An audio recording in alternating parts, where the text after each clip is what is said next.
Let's go. Welcome to the February 9th, 2026 meeting of the Wayzata Planning Commission. I hereby call the meeting to order. My name is Blake Cameron, and I'm chair of the Wayzata Planning Commission. First on the agenda tonight is the roll call. I would like to note that all commissioners are present, as well as City Attorney Shelzel and City Director Sharp. Next on the agenda is approval of tonight's agenda. Does anyone have any changes or questions about the agenda for this evening? None. All right, hearing none, may I have a motion to approve the agenda as presented? So approved, or so Thank you, moved, Commissioner. rather. Second. Let's just go right to All it. right, let's go right to it. Thank you, Commissioner Van Loy. Thank you, Commissioner Schwalbe. Further discussion? All those in favor? Aye. Aye. Aye. Opposed? The ayes have it. The motion passes, and tonight's agenda is approved. Next on the agenda tonight is the approval of the consent agenda. The consent agenda consists of two items, which is the meeting minutes from our last meeting on January 26th, 2026. Try saying that fast. And approval of our Planning Commission report and recommendation for approval of the PUD for Walser Lamborghini at 1022 and 1024, or 1022 and 1042, sorry, Wayzata Boulevard. Does anybody have any questions or comments or wish to pull an item for further discussion? I wish to pull an item. Perfect. All right. Which item would you like to pull? The Lamborghini application. Okay. I have a couple of comments that I want to make. Okay. Before we get to that, then we will pull that for further discussion and move that. Okay. I'm going to insert that as item 5 on our agenda. Old business? Nope, and old business will become item number 6. So I'm just going to push everything down. So we'll get our meeting minutes approved, and then we'll have the discussion on that. Okay. Unless somebody wants to pull the meeting minutes for discussion too. Nope. No? All right. So motion to approve the meeting minutes for the January 26th, 2026 meeting as presented. So moved. Perfect. Thank you. Second? Thank you. Further discussion? All those in favor? Aye. Opposed? The ayes have it. The motion passes, and the meeting minutes from January 26, 2026 are approved. So next on our agenda is the item we pulled for discussion, which is the approve the Planning Commission report and recommendation of approval for the PUD for Walser Lamborghini at 1022 and 1042 Wayzata Boulevard. Commissioner Schwalbe. Thank you. I have a couple of concerns. Your mic isn't on. Pardon me? Oh, There you go. okay. Thank you. I continue to have some concerns about the front of the building. I know that there are 25 feet from where the beginning, before the building begins on the west side up until the front door. It's actually a bit of space, and in that space, about 25 feet, we have a regular sidewalk, a public sidewalk, and we also have a sidewalk for the Lamborghini dealership. And I just continue to be concerned of how tight everything is from Wayzata Boulevard to the front of that building, with two sidewalks, very little green. And I just don't want us to end up with something that we'll regret later because the building is so large for the space. So I just want to comment on that because I do have a concern about other buildings that have been that close that just don't seem to quite fit the space that they're on. So that is just an observation. Okay. And I have one other one that I just want to make sure I understood okay. And that is that Lamborghini will take trade-ins, but the trade-ins will be moved to an off-site location to be sold. I want to make sure that that is the case, as opposed to them having any test drives or anything with non-Lamborghini cars. So there's not going to be Porsches or anything else that might have come in as a trade-in that are then being sold out of that location. Do I have the right understanding of that? Chair Cameron, Commissioner, I believe that that is accurate. This potential sale to a third party may occur, but test drives and I believe if the applicant has explained at the public hearings and through their memos that that would occur not to a customer sale, but to a third party service for additional sale at a later date. And moved off-site. and then removed off-site. But you don't know for sure, but can we clarify that before it goes to the city council? Yes, we'll ensure that that is clarified and within the staff report as it goes to city council. Okay, thank you. Okay. Oh, so I guess I can move that we approve that, Perfect. With your comments as noted? please. Okay. So moved. Can I have a second? Second. Thank you, Commissioner Severson. Further discussion? All those in favor? Chair, Yes, sir. briefly. Oh, sorry. Yeah, absolutely. Commissioner Sharp, or Director One Sharp. note, I do want to represent that I misspoke at the prior planning commission. I'd accidentally stated that the city council also unanimously acted for approval on this concept application. It was a 3-2 vote at city council, not a unanimous application as I had stated. So do want to make sure that that is corrected within the public record as it moves forward for city council review. For the PUD concept plan. That was the one from June? Thank you, City Attorney Shezel. Correct, that is the PUD concept plan, Yep. not the current application that you'd be acting on this evening. Okay. Perfect. So noted. Questions about that? Anyone? Comments? Commissioners? No? Do we need to make a motion to, no, okay. No. Add that to the record. All right. So we have a motion on the table. All those in favor? Aye. Aye. Opposed? The ayes have it, and the Planning Commission report and recommendation for the item from the consent agenda for the report and recommendation for approval with Commissioner Schwalbe's notes and Director Sharp's message are approved. Okay. Next on the agenda is old business, and we don't have any, so we're just going to go right to the public hearing item, which is an application for a subdivision at 190 Gleason Lake Road and 121 Gleahaven Road, which I believe is 2 properties that they're proposing to subdivide into 4. So we're going to have a presentation from the city. There'll be an opportunity for the commissioners to ask questions of the city's presentation. Then we're going to hear from the applicant. There'll be an opportunity to ask questions of the applicant, and then we will have a public hearing for members of the public to share their views, thoughts, perspectives on what's being proposed for those 2 properties. So with that, Director Sharp. Thank you, Chair Cameron. As stated, you kind of took the wind out of my sails on the introduction on this one. This is Gleahaven 3rd Edition, a proposed subdivision of 190 Gleason Lake Road and 121 Gleahaven Road. The owner is David, I don't know how to pronounce it, so Heil, and applicant is Lake West Development LLC. As stated, the application requested is only for a preliminary plat of a subdivision of the 2 properties noted. This is the area that was included within your presentation. You will note that Gleason Lake Road, also County Road 15, is to the west or north side of these properties, and Gleahaven Road, a single-family residential road, is to the south and east side of these properties. For discussion purposes and just to provide a larger context of the entire neighborhood, I did include this zoomed-out version, which shows all of the entire neighborhood that takes access off of Gleahaven Road.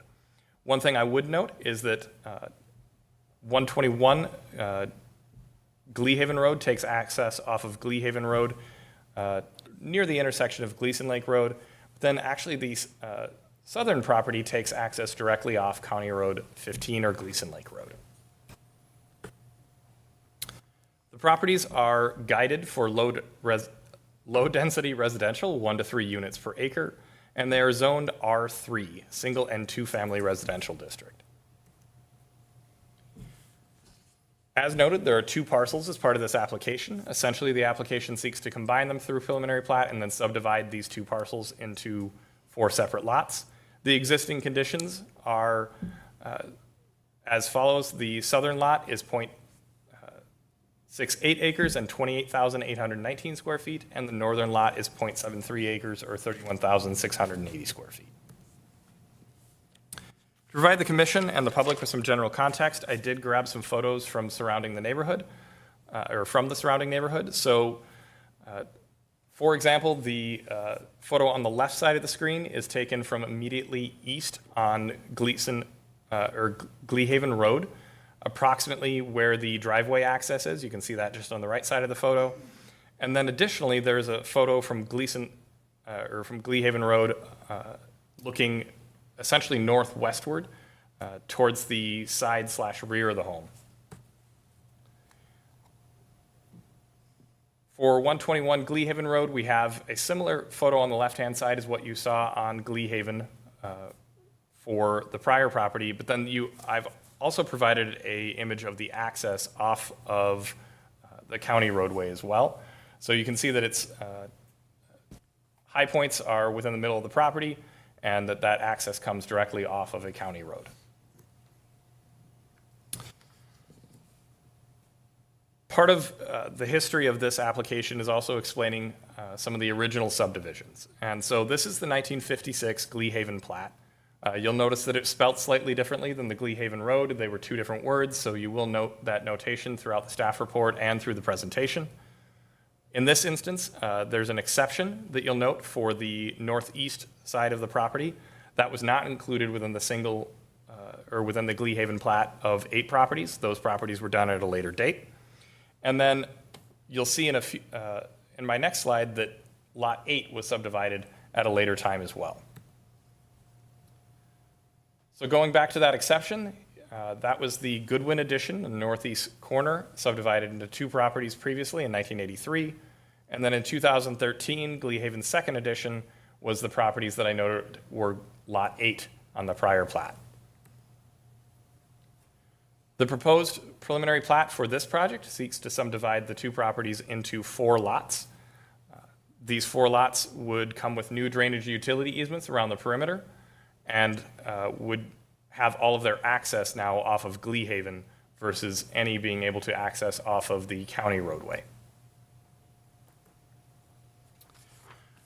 I put together this plan was actually part of the utility, or proposed utility plan, but just so that the Planning Commission could see it a little bit more clearly, I took an excerpt from that plan to show that these are hypothetical home configurations.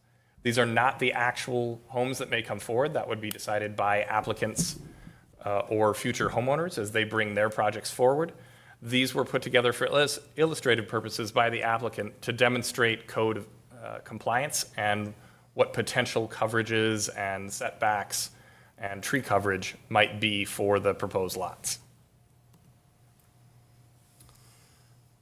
The proposal, without going through every detail on this slide, the proposal meets the code requirements for the R3 zoning district. So all 4 lots are compliant on lot size, lot width, depth, coverage, and impervious surface coverage. I would note that this area is within the Shoreland Overlay Zoning District, and therefore there are more restrictive requirements. However, what that requirement is that it allows up to 25% of the lot to be covered in impervious surface coverage, and then between 25 and 35, the maximum allowed in the R3 zone, the applicant must provide stormwater mitigation. And they are proposed on several of these lots, as you can see.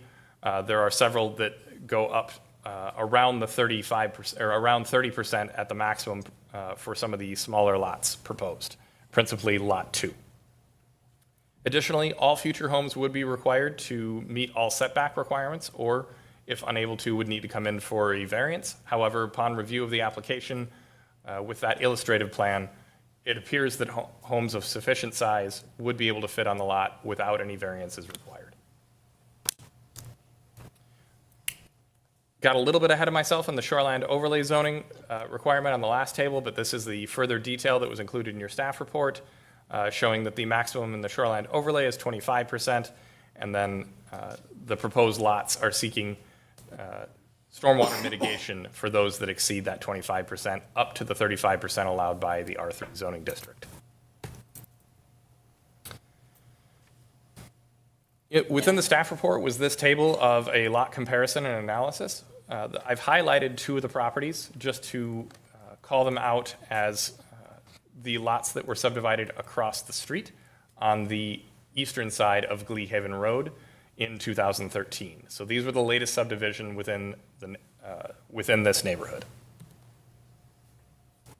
As part of the application, staff did require that the applicant provide a tree inventory and tree mitigation plan. and tree removal plan. There are a number of trees that are proposed to be removed as part of the project, and principally what we're wanting to note out of this, and you'll note the comments from the city forester are relatively minimal, and there are a lot of tables with quite a bit of detail.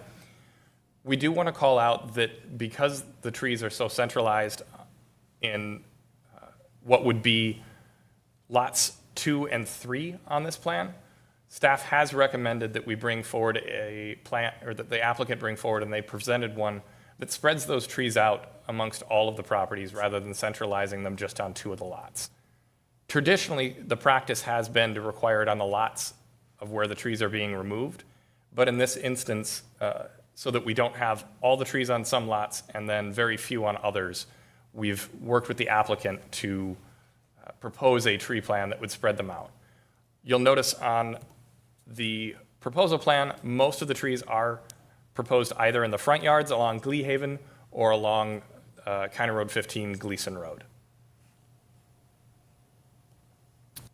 City engineer included 8 comments in the staff report. I've summarized them here. For additional detail, we can refer to the staff report, but I will go through kind of the high level comments here. They are grading and earthwork quantities will need to be determined when they actually apply for their grading permits or building permits.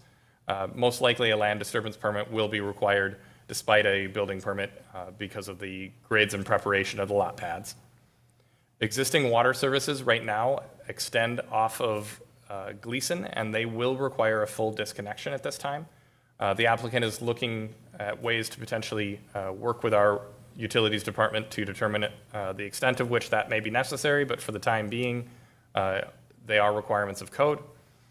New water and sewer services will now need to be obtained off of Gleahaven Road versus the county road. Existing stormwater management that is present already must be maintained. When the new homes are proposed, that stormwater management that I referred to above the 25% for the shoreland overlay up to 35% must be provided consistent with that ordinance requirement. City right-of-way permits will be required in addition to building permits, and likely well before building permits as they are doing lot preparation. Because there are those disconnects onto county roads, county right-of-way permits will also be required. And then as noted in those photos previously, there are some steep terrains on these lots, and so the commission has required biologs in addition to silt fencing to prevent potential impacts to neighboring properties while things are under construction. City policy did not require a neighborhood meeting. However, at staff's recommendation, the applicant did hold one. They held it on February 2nd, 2026. They had one neighbor or member in attendance, primarily asking about construction timelines and history of the neighborhood. Attached to the report, there are 4 public comments. These notably had concerns of increased density, tree removal, reduced property values, and neighborhood character that is, the impact to neighborhood character that this development would have. For the specifics of those, I would refer you directly to their items. These are meant to be a high-level summary. When reviewing preliminary plats, the Planning Commission is asked to consider, or shall consider, the possible adverse effects of that preliminary plat. Within code, and over the next 2 slides, are 12 provisions. When you are in your deliberations about this project, I will happily flip to these so that you can see them. They're also within your packet. There are some additional items in terms of the purpose and other pertinent code sections that are contained towards the end of the report that are also contained within the packet. Ultimately, what the project must be is consistent with the comprehensive plan. Building pads must preserve sensitive areas such as lakes, streams, wetlands, wildlife, habitat, etc. Buildings must be selected and located with respect to the natural topography to minimize filling or grading. Existing stands of significant trees shall be retained. Building pads that result from the subdivision shall be sensitively integrated into existing trees. The creation of lots shall not adversely impact the scale, pattern, or character of the city, its neighborhoods, or the commercial areas. The design of the lot, the building pad, and the site layout shall respond and be reflective to the neighborhood character. The subdivision shall not be dissimilar from adjacent lots or lots found in the surrounding neighborhood or commercial area. In this instance, architectural scale, mass, and concentration of materials and proportion is a little less applicable due to the fact that they aren't proposing exact home designs at this time. The design, scale, and massing of the buildings proposed on a lot shall be subject to the architectural guidelines. Again, with single-family lots, we do not have full architectural guidelines. The proposed lot layout and building plans must conform with all of the performance standards. As staff has noted, they do meet all of the requirements of the zoning ordinance for the R3 zoning district. The proposed subdivision or lot combination shall not tend to or actually depreciate values of neighboring properties, and the proposed subdivision shall be accommodated with existing public services primarily related to transportation and utility systems. One item of note is staff has sought county comment on this application because this is adjacent to a county roadway. At this time, staff has not received any substantive comments from Hennepin County regarding the application or concerns about the increased traffic or utility comments that they have had for their impacts on their roadway. With that, staff stands for questions. The actions before the Planning Commission this evening are to hold the public hearing and to direct staff to prepare a report and recommendation of approval or denial. Thank you, Director Sharp. Questions for staff?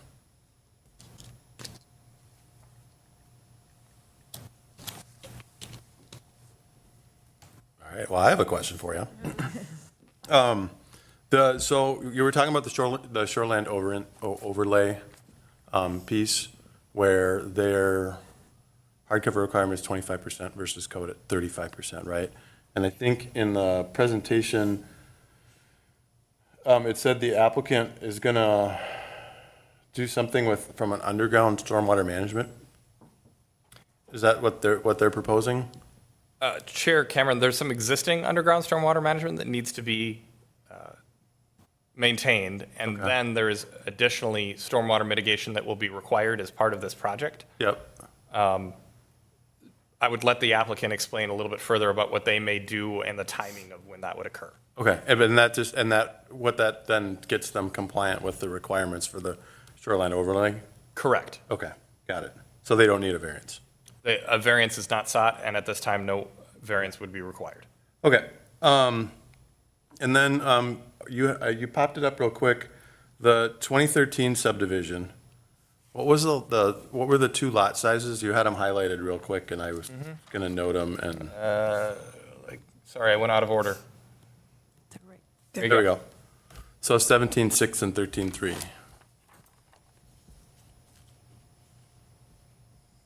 Okay. Chair, I have one question. Yeah. Staff?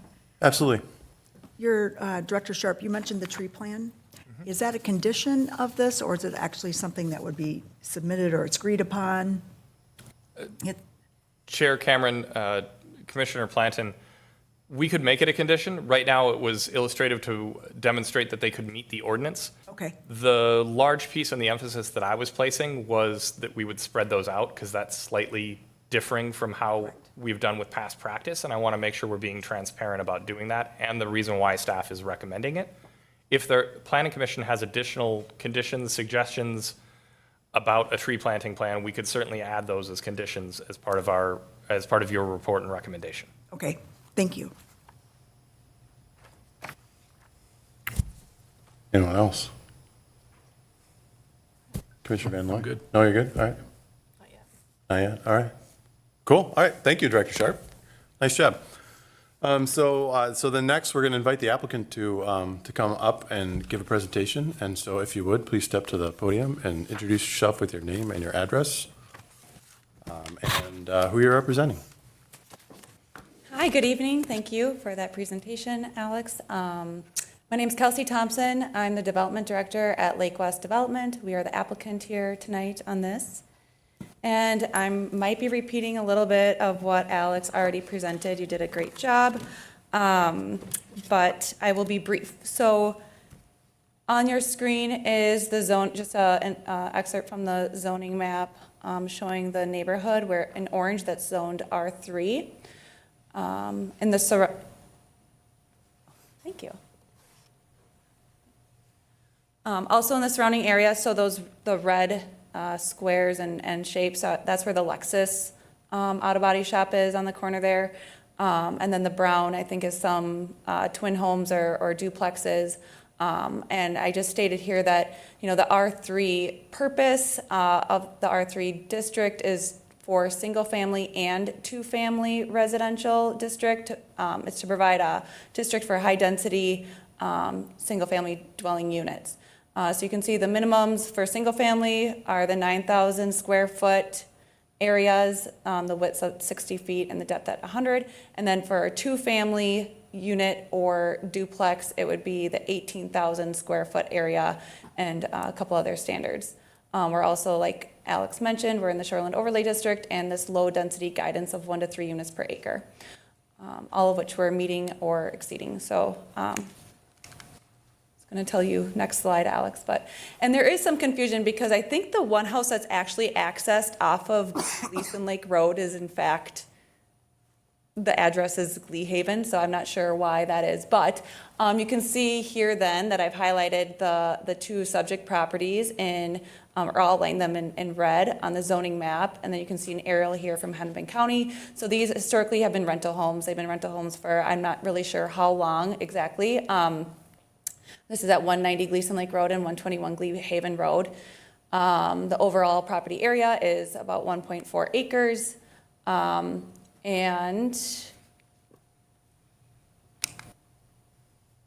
historically, I think that there was a plan that was explored, a 6-lot subdivision plan by the property owners. I don't know if that was ever taken through Planning Commission and Council. I think they also explored a 5-lot plan that predates our involvement with the property, but we explored here this 5-lot plan on the left-hand side and a 4-lot plan on the right, both of which you can see. We put some detail into them, different pros and cons with these, and I actually went around with both of these plans, including the 6-lot plan that was previously contemplated by the property owners a while back. And I door knocked on all the neighbors' doors, and some of which are here tonight. And I showed them these different plans. We had a brief discussion. It was extremely cold out. It was the holidays, so it was brief. But we just explored kind of the pros and cons and what maybe some people had concerns over or some of their feedback and thoughts. I think overall, out of these plans, the 5 and the 4-lot plan, there was some people who were maybe a little bit more undecided, but it seemed like there's more preference for the 4-lot plan. So I felt like that was a better fit for the character of the neighborhood.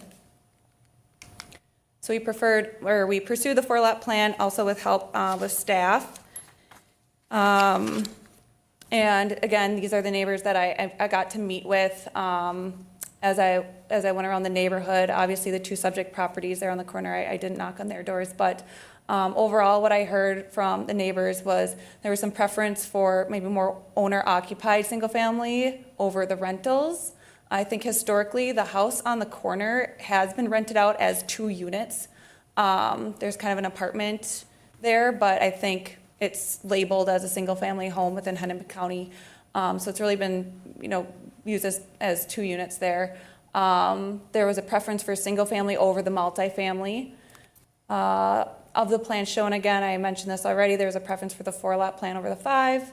There were some concerns by a neighbor for drainage and runoff and some of the topography on the site, which we took into account, and we actually took back to our engineer and had them address that by including a little bit more of a swale along the property line there of the southern property line, and also connecting the downspouts then to drain tile to send that the runoff off toward Gleahaven and not into a backyard.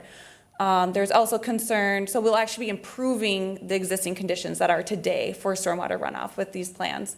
And then there's a concern for saving trees. I know that there's some nice trees along the property line that we will preserve. And then also, I think that there was 26 or 27 trees inventoried. 1 might be in the right-of-way, but of those trees, 3 of them are heritage trees. We are saving all of the heritage trees. And in total, we're removing 10 trees on the total plan. Alex is nodding with me, so I'm making sure I'm getting my facts right. And then in that mitigation plan that we were showing, where we'd be planting more than double, actually, 25 trees. So it'll improve the landscape.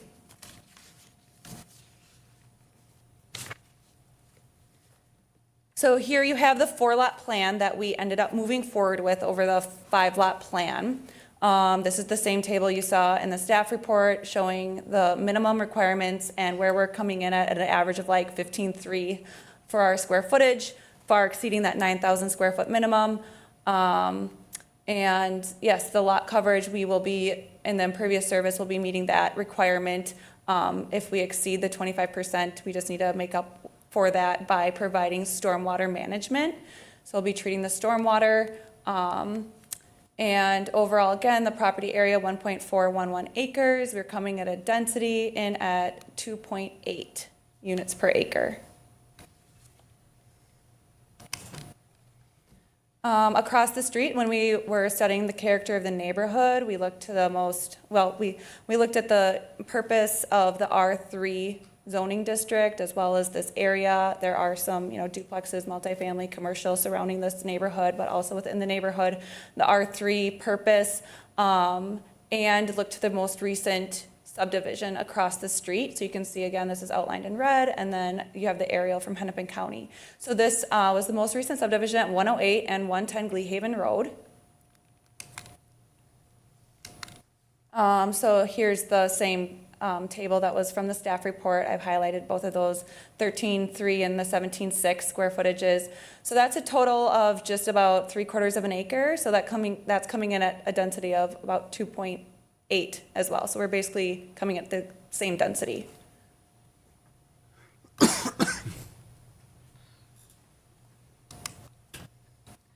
And with that, I'm happy to answer any questions you might have tonight. In summary, these are very thoughtful, compliant plans. We're asking for no variances. We're meeting all of the requirements for meeting and or exceeding the requirements for the R3 district, meeting the stormwater, the landscaping, and the grading requirements. We're improving the health and safety of the neighborhood. We're removing an access off of the county road, treating stormwater, improving the landscape, both preserving natural resources and enhancing them, fitting within the character of the neighborhood. And if you have any questions, I'm here tonight. Cool, thank you, Kelsey. Questions for Kelsey? I have a quick question. Commissioner Elk? On the page where you had the 5-home plan and the 4-home plan there, I thought I saw either in the commentary or in the numbers here, likely size of homes. And I thought in the 5-home plan, it looked like each lot would fit about a 2,500 square foot home. Is that what I? On the 5-lot plan, I don't recall the exact footprint. It probably, you mean the actual home itself or the footprint? The footprint. I thought it said on that page, but I can't read it here. Yeah, it's very small. I don't know what the exact footprint of that would be. I would say, just scaling it off my head, it would probably be like, because we have to still meet the impervious surface coverage, so I would think that footprint is probably somewhere around 1,500 square feet. Footprint, yeah. And any idea what the footprint would be likely on the 4? Yeah, and again, this is, like Alex mentioned, they're kind of just placeholders to show that we can meet code. And so I think that these square footages for these footprints were a little over 1,500 square feet.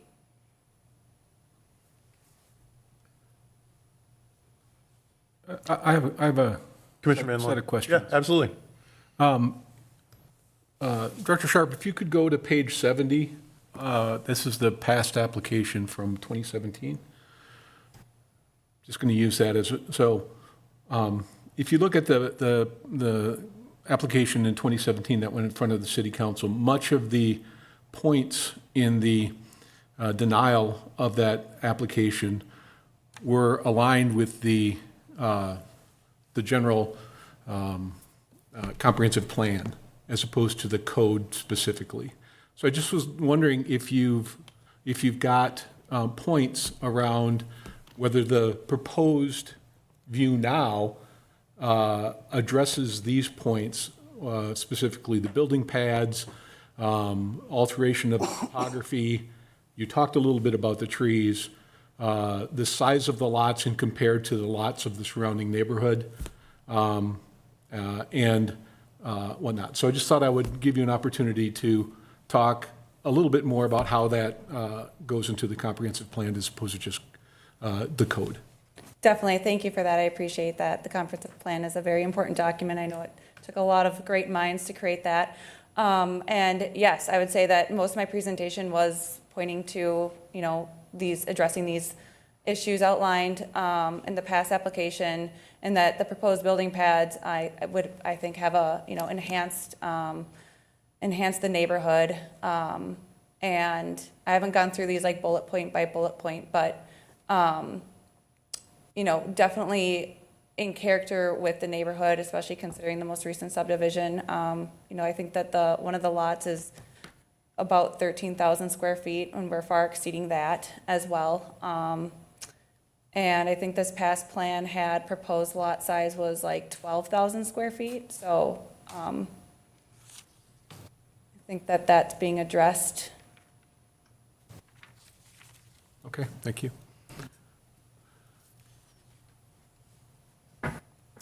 Questions? Commissioner, For now. Okay. Commissioner Schwalbe, go ahead. Thank you.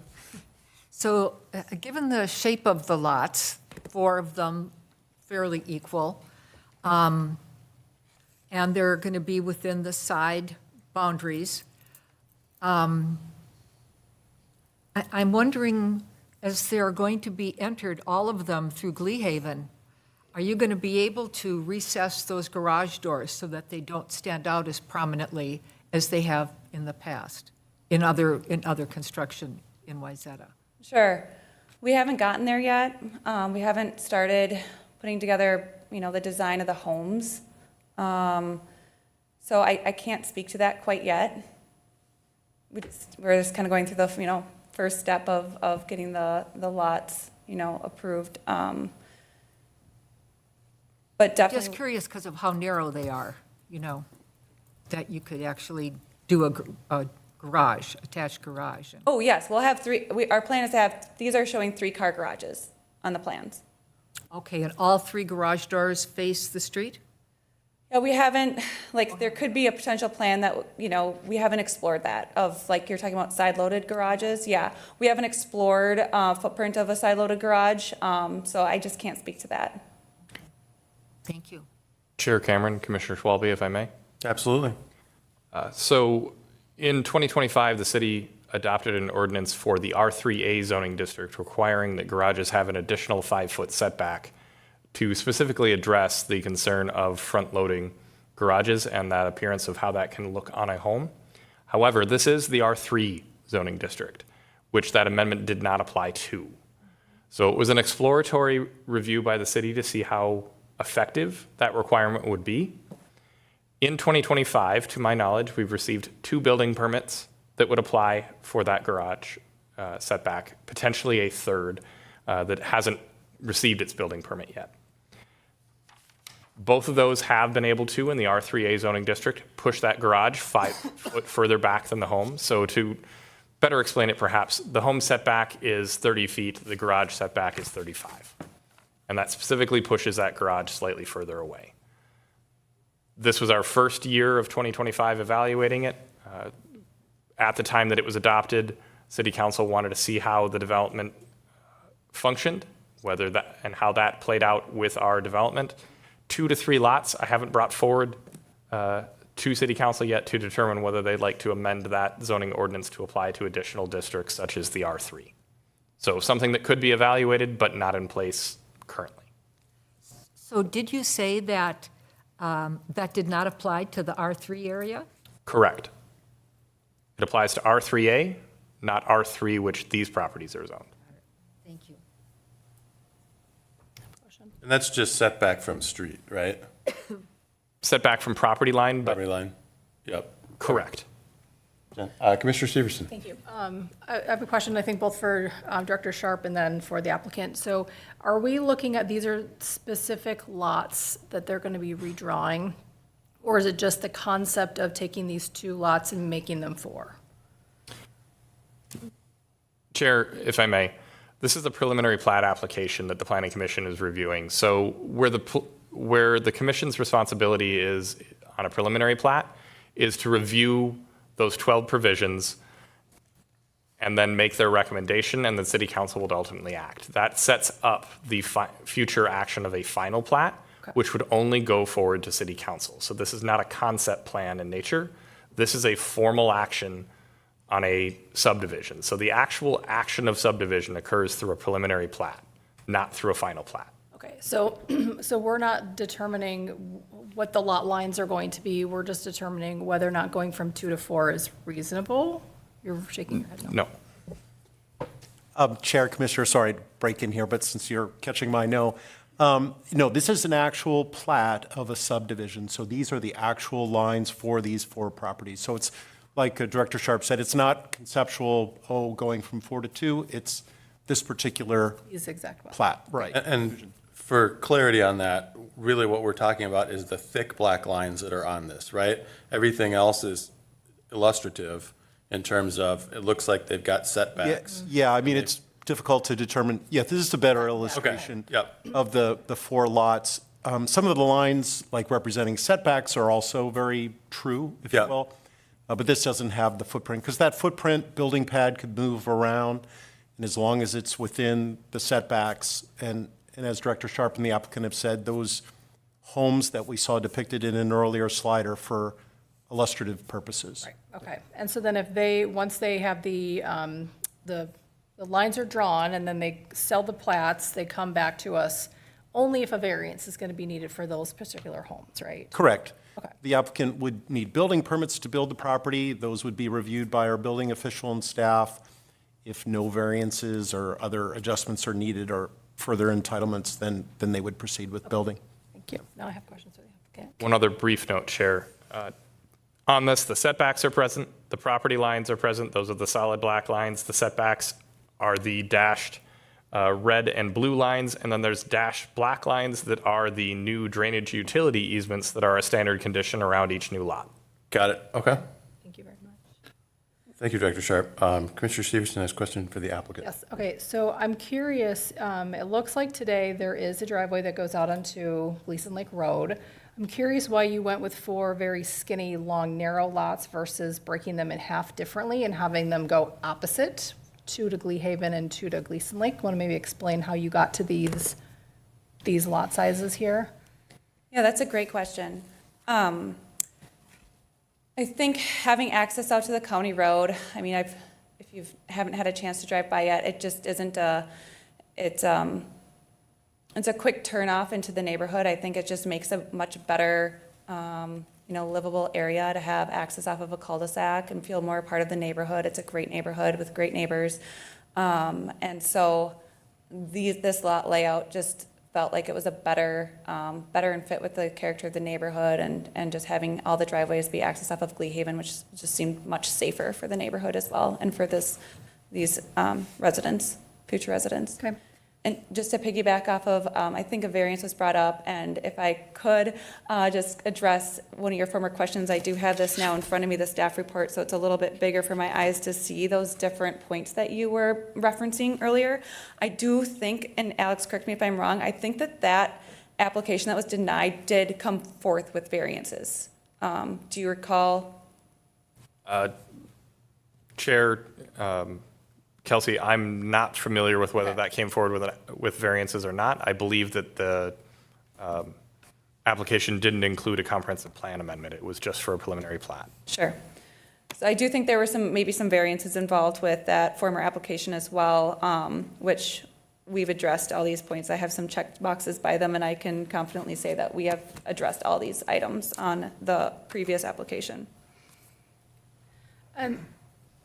Well, Chair, and just to address one thing about the variances there, I think the denial was based on the same criteria that you're looking at now, though. There might have been variances, I don't recall either, but that those would have been weighed under separate criteria. So the previous proposal for the subdivision was denied based on these same 12 factors. The 12 points that Alex had up earlier. Okay. And Chair, one other note to Commissioner Severson's question on access to county roadways for driveways. Our code expressly discourages, if not prohibits, additional driveway accesses onto county roadways. I anticipated that if we had received an application onto a county roadway, we would have received comments from Hennepin County specifically discouraging additional driveways onto a county roadway. So we didn't receive that comment because that's not what was submitted. However, it would have been an anticipated item from staff. And then what is the plan for once, if this does move forward, selling the lots? Are you planning on building the homes and then selling them? Are these going to be custom build? What's the plan if this gets approved? Yeah, right now we are going through the approval process. We have not selected which builder we'd be partnering with. We'll definitely be partnering with a builder for, whether they bring in their own client. But yes, custom built homes. And you'll oversee the process of building these 4 homes? It could go that route. Like you mean as the developer, we would be subcontracting, you mean? It could go either way. I'm not sure. Okay. Our desire, and it would likely be that one builder would be building all 4 homes. Commissioner Schwalbe. Who's your question for? The applicant? Yes, Okay. for the applicant, yes, thank you. There is another development not that far from where you're going to be at, if this goes through, called Waycliff. And these are mostly twin homes that are beautiful, they're expensive. And I just wondered if you ever gave any consideration to 2 twin homes as opposed to 4 separate homes. Thank you for that. I appreciate that. I'll definitely look at that development. But we did consider twin homes. And I think it'd be a nice spot for that. I think that there could be an argument to say that that's also in character with the neighborhood, especially given that there are some twin homes, like if you refer back to that zoning map where the brown was just nearby, adjacent to this neighborhood. But we felt that just the existing neighborhood being all single family, could maybe make an argument that the corner house is, has 2, they rent it out as 2 separate units, but we thought that the single family would maybe go over well with the already established neighborhood, as mostly single family within the cul-de-sac. Chair, I have a question for staff. Yes, Commissioner Planton. Director Sharp, I should have asked this previously, so I'm sorry.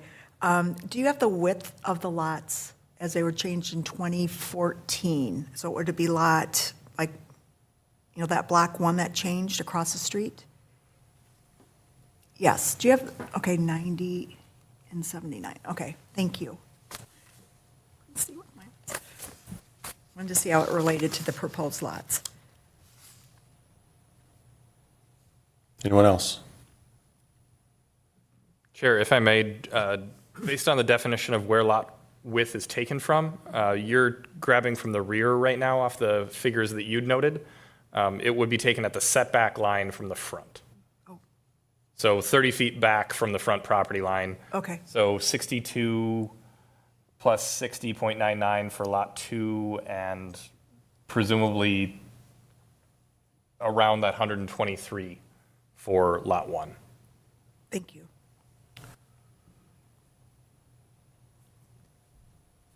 So I've just got a follow-up question. Yeah, absolutely. Commissioner Van Loy. So as I look through your proposal, I believe it's the 3rd lot is the most concerning in terms of topography and the amount of grading and cutting that might need to be done, just because it's such a peak. And I think that if I remember as well, that's the one that has the greatest impact from a tree removal standpoint. I think that's the same one.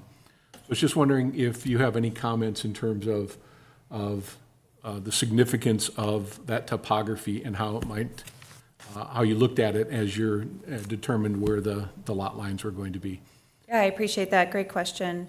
So I'm not an engineer, and I apologize. Sometimes I pretend to be one, but Lot 3, I know that we have submitted plans. There's a 2-foot average for cut and fill for each of the lot that we need to meet as a requirement for the grading, and I know we meet that on all 4 lots. So we're able to demonstrate, that we will not be exceeding a 2-foot cut and fill average for that lot, including Lot 3. So I'd assume that the trees, that has the most amount of trees along the property line between 2 and 3 because of the way that the current houses exist. That's, screening for those properties. But we definitely took all of that into consideration, and, the removal of 10 trees, I think, is, I think it's a reasonable use of the property. Okay, thank you.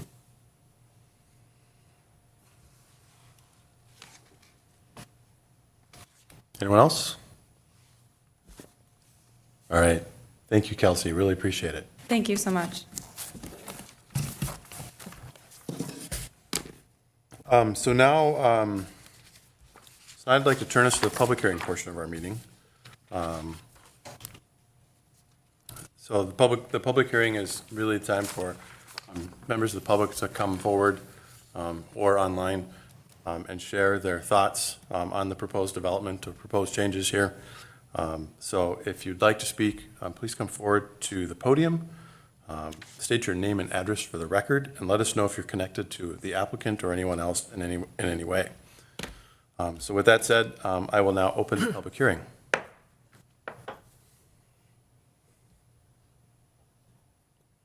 Please, absolutely.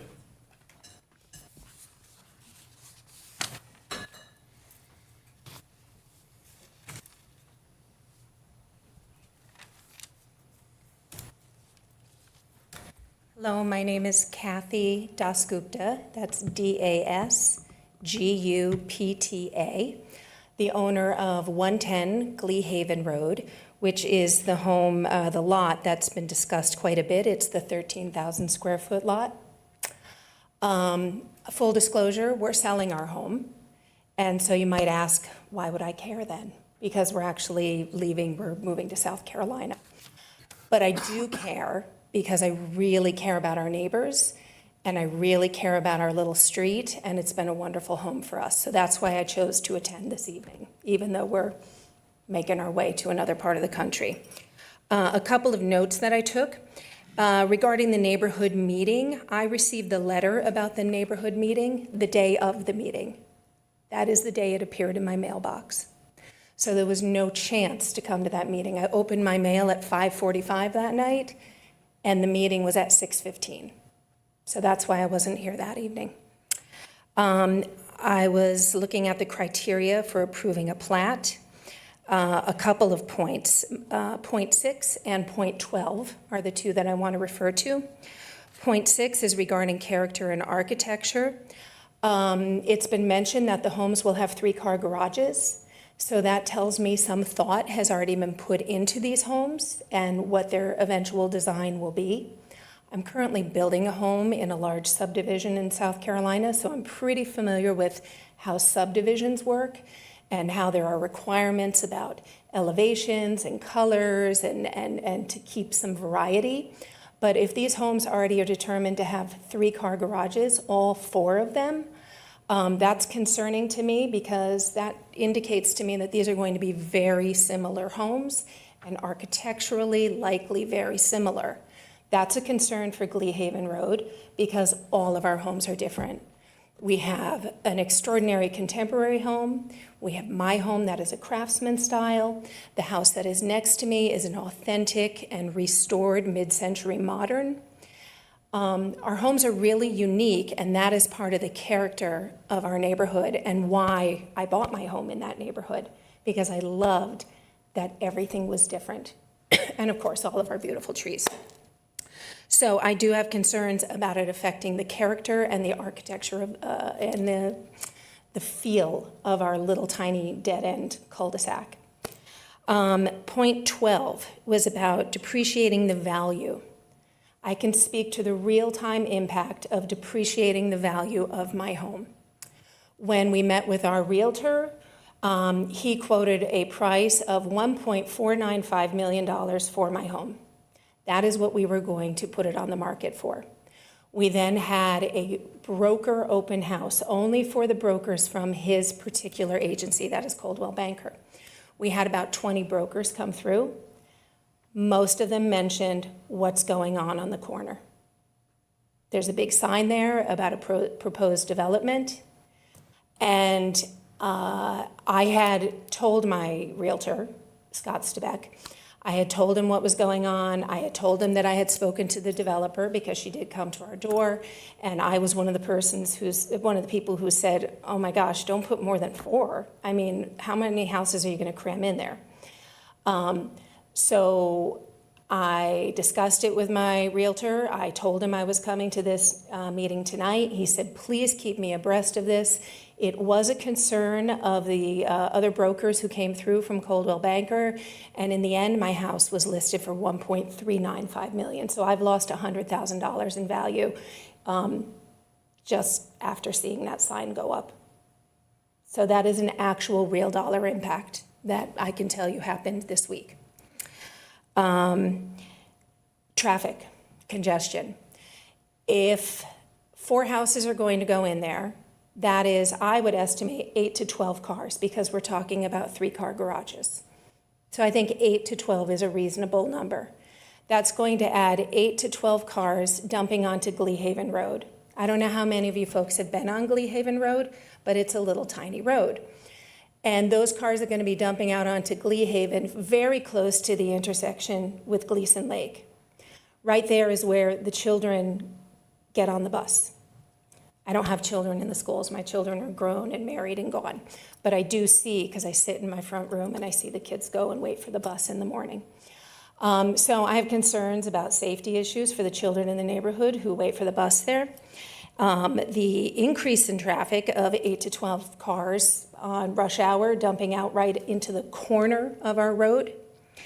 And also, we had a meeting this summer at the end of our road with the county because they are redoing that part of Gleason Lake. They started way down at the other end, and they're moving their way towards Wayzata. They told us they're looking at, the intersection, the exit ramp from 12. That's quite a dicey exit ramp. We've had accidents there, people like flying off of it. So it's really close to there.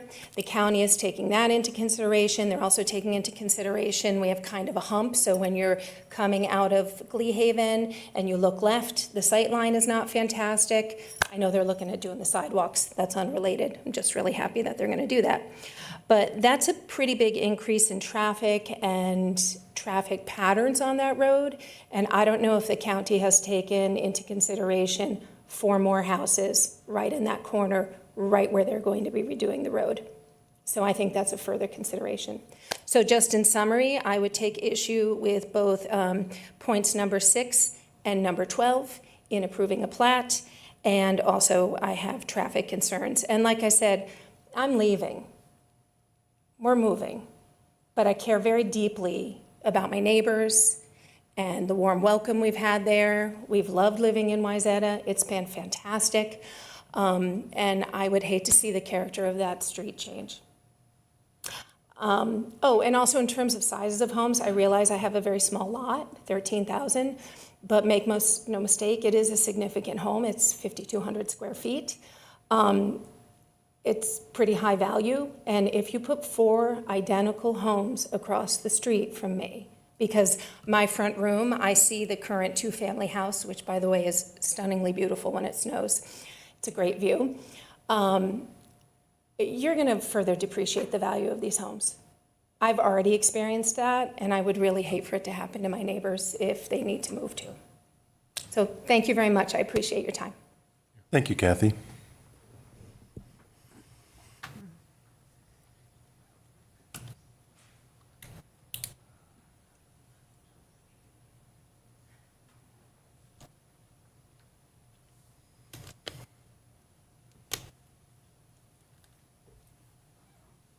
Good evening, Ryan Schultz, live at 108 Gleahaven Road. Not reiterate a lot of the points. I submitted most of my issues with the plan by email.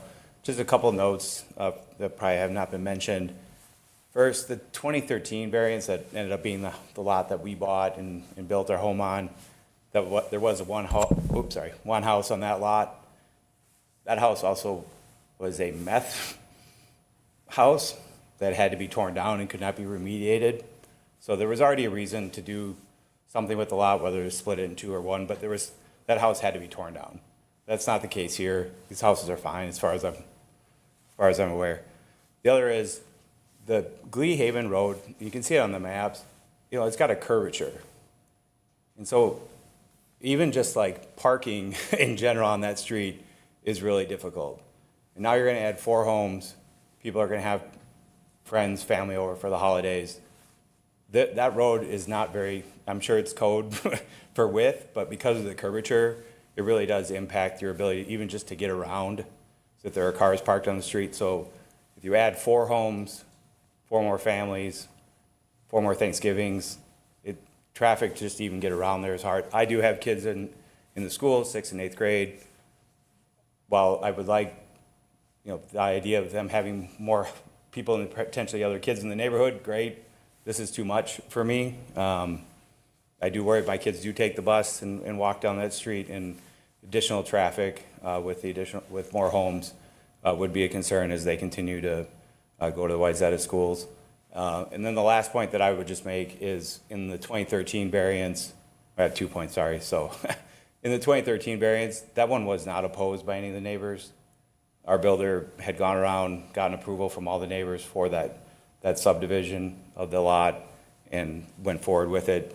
This is now the second time, as Commissioner Van Looy noted, that something similar has been proposed. Both times it's come with some objections by the neighborhood. I think it's indicative of what the neighbors think of such a division in that. And I forgot my last point. So I'll just end on that. Thank you very much. Thank you, Ryan.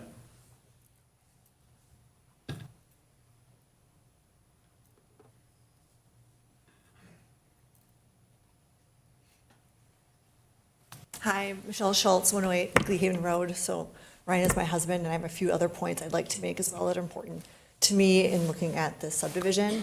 I also submitted my comments via email, so I won't go through all of them. But to layer on what Kathy and Ryan have already said, again, we were out of town for this shortly convened neighborhood meeting, so we were not able to attend. Another piece of this, in talking about the topography of the land, Commissioner Van Looy, you mentioned, I think Lot 3, but it's probably 3, and I don't know if it's 4 or 2 on the other side. But from our vantage point on 108 Gleahaven Road, looking out towards Gleason Lake Road, where the one house on the corner is right there, and the other home is hard for us to see. The hill and the trees, that view, the hill and the trees really block noise and view from our home and from Kathy's and other neighbors as well to the fairly busy county road on 15. So if there's 4 houses and a lot of topographies, I would imagine have to be leveled, we're now likely going to see straight onto 15, where we had trees and grass that we see now. And so noise and view is a concern to me.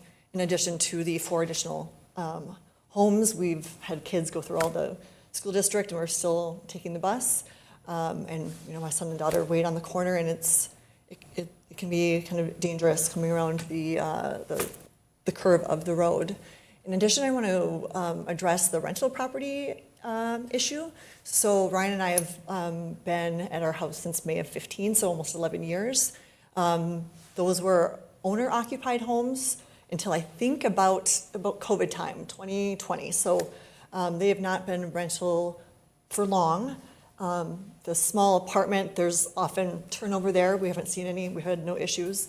And there have been longer standing renters in the corner home, and I don't really have any access to the one that is, I'm bad with directions, northeast, further with the one with the access from County Road 15. but it's, we had no issues with the renters. And as I pointed in my email, these homes could be sold to be owner occupied as well. But I don't think the fact these are currently rental properties, that's just what the current owner has chosen to do, should be a consideration in whether to subdivide or not. Someone could buy these subdivided houses and rent them as well. There's nothing to prevent that. I think those are the points I wanted to make in addition to what others said and what I stated in my email. Thank you. Thank you, Michelle.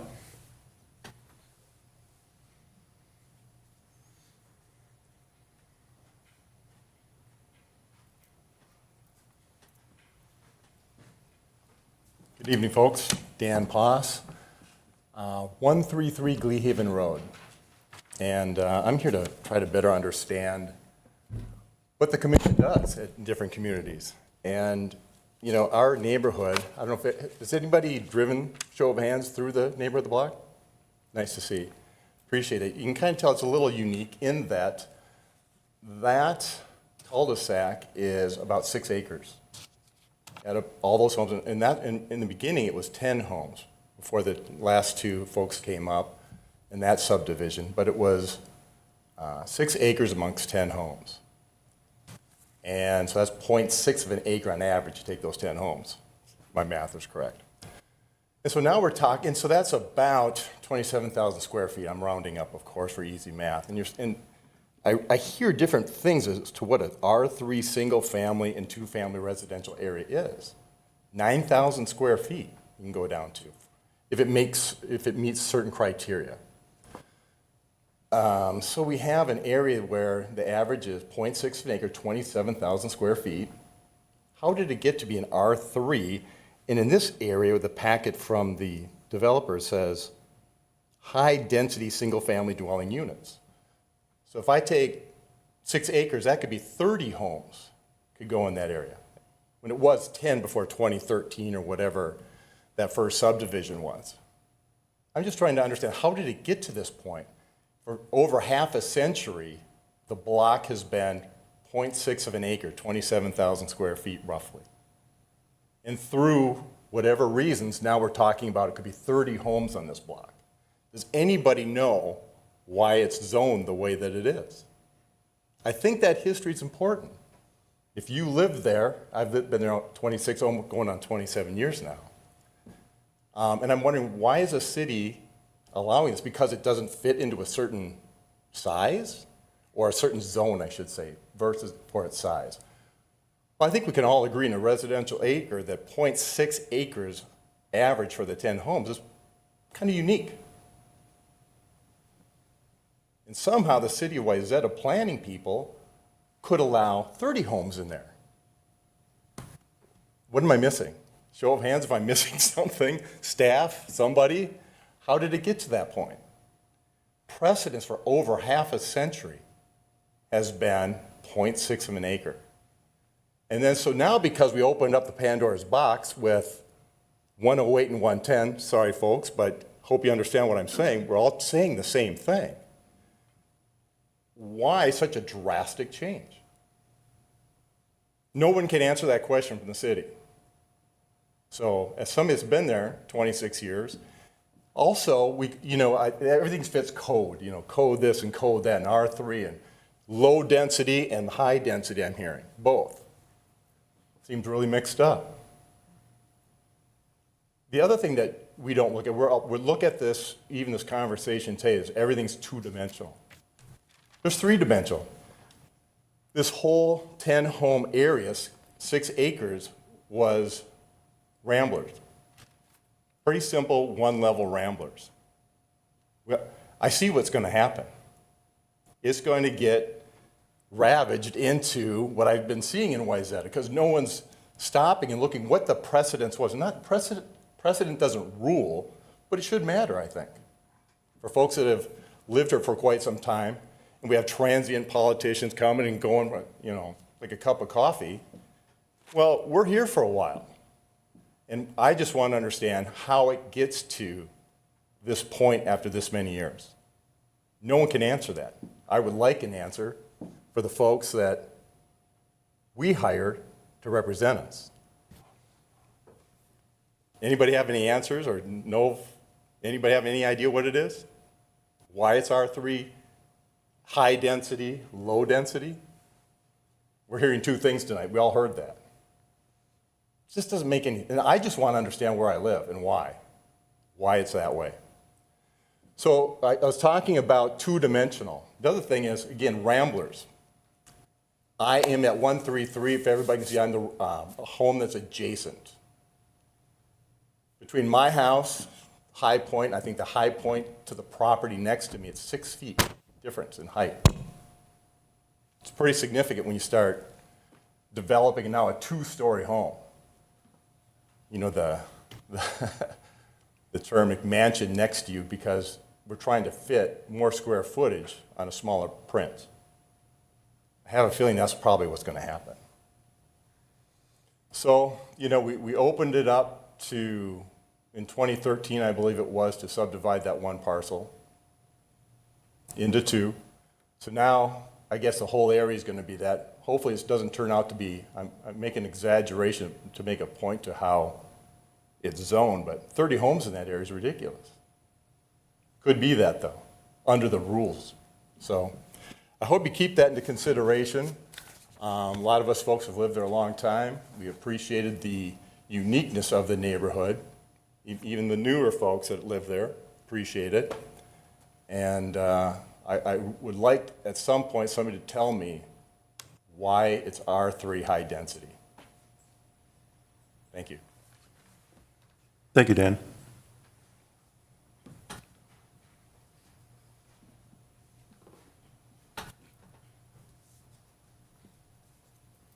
Hi, I'm Doug Weston. I live at 106 Gleahaven, along with my wife, Arlis Olson. We're relative newcomers. We've been there 16 years. We got the largest lot right now on the street. The reason we bought there was because we loved the lot, we loved the neighborhood, loved everything about it. And everything that was been said before is true. We loved all the differentiation in all the housing. Our house is a split level, and it's tucked into our lot. And we have a beautiful southern space to go ahead and grow vegetables. And we're always out there, good part of the summer and spring and fall, just hoofing around the yard. We took 64 loads of buckthorn out in my F-250. And that was the first 2 summers we were there. Loved doing it. And what I'm trying to say is we're there because of the character of the neighborhood. Everything about it we love. So I've been hearing all this talk about stormwater management, and I can tell you that my wife and I, George and Mary Norgren, who aren't here, who live at 100 Gleahaven, we would have some concerns about what we're saying about stormwater management, because from our perspective, all the water is coming down from the hill, which is south to north, and then it's draining into our drainage ditch on our property. It's going underneath the culvert of our driveway, and then it's meandering through George's property on the north side of us. He hasn't been happy about it for years, as far as how the water flows through. It's like a river nowadays. Every summer and spring, when it really starts to rain, the water gushes down. It hits the rain garden that got put in several years back, and then it's like a river backing up. And actually the sediment through the years has raised the level on the northern end of our property, so that the culvert now sits literally pretty much below the sediment on the north side. So the water comes through, and there's like a natural dam right now. The water is not clear flowing. So you're going to have some water issues continuing, just the way things are. And if you actually go ahead and do away with a lot of the seepage that can occur on that open ground, it's only going to get worse. I mean, that's a huge concern for us right now. And I'm sure it'd be for George and Mary too. They're not happy with this ban. George has pretty much thrown up his hands over it. I can't speak for him because he's not here, but every conversation I've ever had with him about the water drainage issue, it's been ongoing throughout the entire time he's been there. And I think he's been there probably since 83 or 84. And again, I think more than anything else, the character of the neighborhood would change dramatically if you allowed 4 more houses to go in directly across the street. The reason the 6-home development got shot down was because of a character issue. They wanted to dramatically change the character of the neighborhood by increasing the density to way more than what currently exists on the street. That's why the 6-house project got shot down. City Council at that point agreed with us. I'm hoping you'll do the same thing again. Thank you. Thank you, Dan.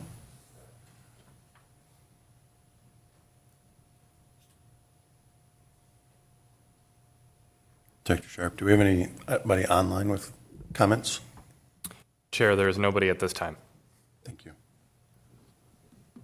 Anyone else? All right. I'm going to close the public hearing. Thank you, members of the public, for your thoughtful commentary and experience. Question for staff that was brought up just during the public hearing. Find my notes, sorry. Too many pieces of paper up here. Mr. Paas had a question about R3 density, and he referenced high and low. And my understanding is that R3, there is no high or low. It's just guided at 1 to 3 units per acre. Is that correct? So, Chair, where the difference in this is coming in is guiding versus zoning. Okay. So the guiding for the property is specifically within the guiding of low density. Let me go back to that slide.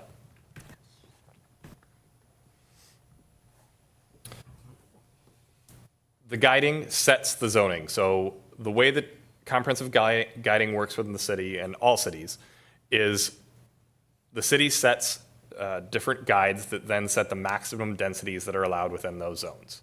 They are the overarching rules that allow up to 3 units per acre.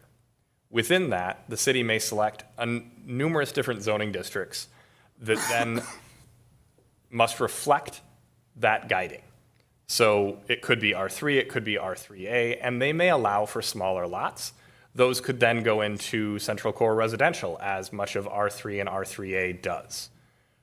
However, that overarching 3 units per acre limits that potential zoning if they were to be subdivided at a future date. So both do apply.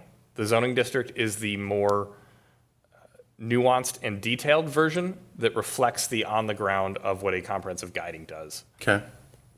So the minimum lot sizes of a specific size would hold for that zone, but only so long as they are still compliant with the guiding of that zone. The purpose of the R3 zoning district is stated to have a high density of single-family dwelling units. However, that is high density within the context of Wayzata and still must meet the overall guiding of 1 to 3 units per acre. Does that help address the question, or can I help further clarify? It does. So just to put a finer point on it, just kind of mathing off of what I heard from Mr. Paas, right? So if I take that, he said there's, just forget there's property lines anywhere in there right now. It's guided at low density residential, 1 to 3 units per acre. It's 6 acres.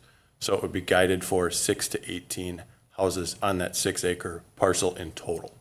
Correct, or I believe 10 acres was used. Again, that would be that. Okay. 10 to 30. Yep, got it. 10 acres. Okay. Yes. All right, I understand. Thank you. Anyone else questions for staff or the applicants before we have some discussion? Well, I would like to ask the applicant about the last-minute notice to the neighbors. I think maybe you got off on the wrong foot with them.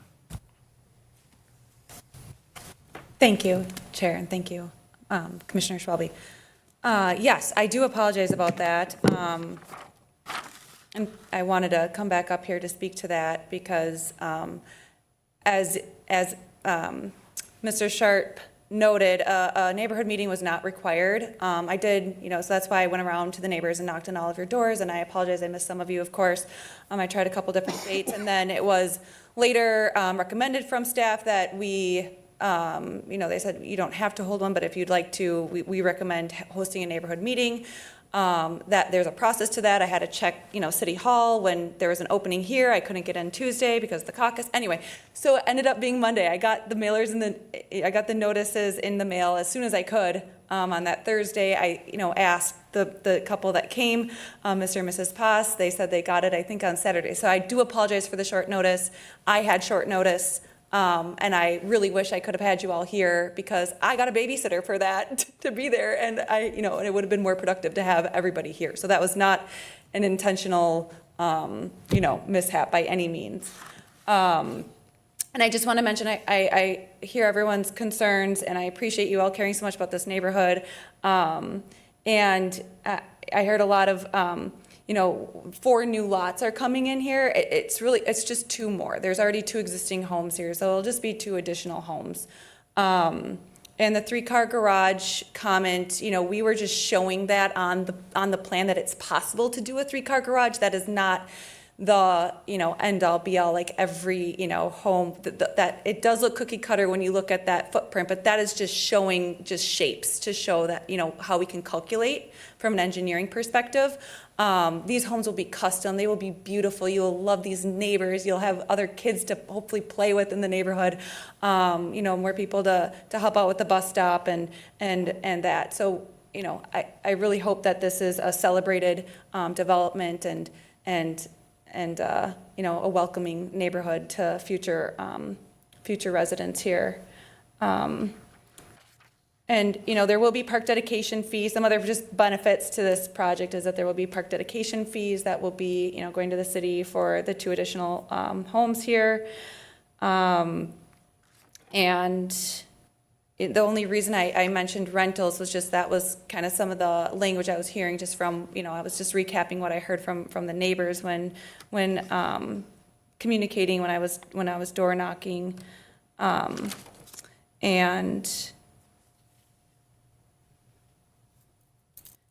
about the zoning, we've talked about this for a while, and I think that R3 zoning came into effect. I don't know when it was in the Mr. Sharp, was it in the 70s or 80s or something? It was rezoned as R3, or Cameron, to address the comment,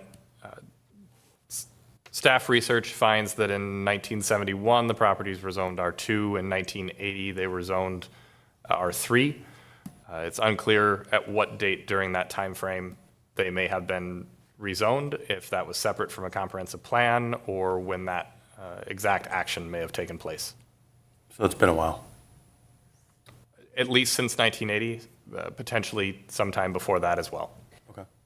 and just to address further, Chair Cameron, that concern, and I hear the principle of where Mr. Pasa is going with that, but I think that even like the lots they are today, I don't think you could a lot of them are not subdividable because they just wouldn't meet the criteria for like lot width and depth and other criteria to be able to squeeze out that many homes. But that's all. Thank you so much. Does anyone else have any other questions? And we will look into the drainage. I'm not sure what your issue is with the drainage, but we can definitely look into that with our engineer and potentially meet up on that and see if there's something that we could do to address that. Chair. Yeah. We can't have the. Yeah, no, that's fine. Conversation. Yeah, I think we'll take this offline. I think we'll let you deal with the landowner on that. Is that fair? Yes, we can communicate, Chair, offline. Okay, thank you. Cool. Anybody else? Questions for the applicant? Questions for staff? Kelsey, thank you again. Thank you.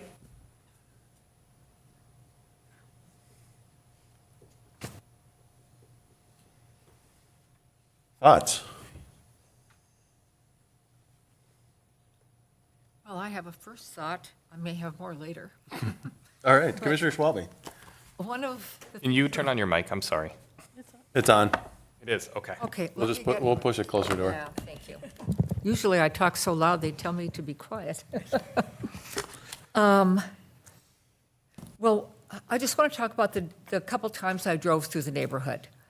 I have to say that if I were going to pick out a couple of homes that were probably rentals, it would have been these 2.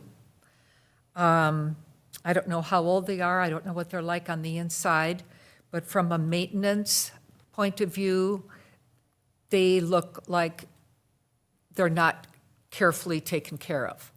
So I did have that sense that better buildings might go in there just fine, in that these two particular buildings were not well-maintained.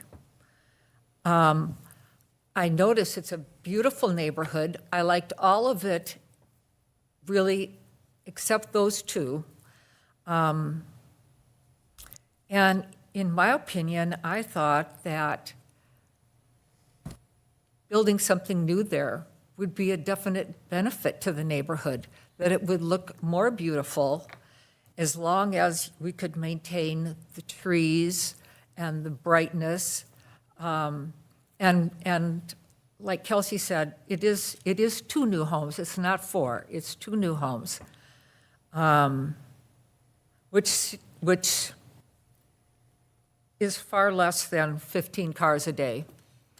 But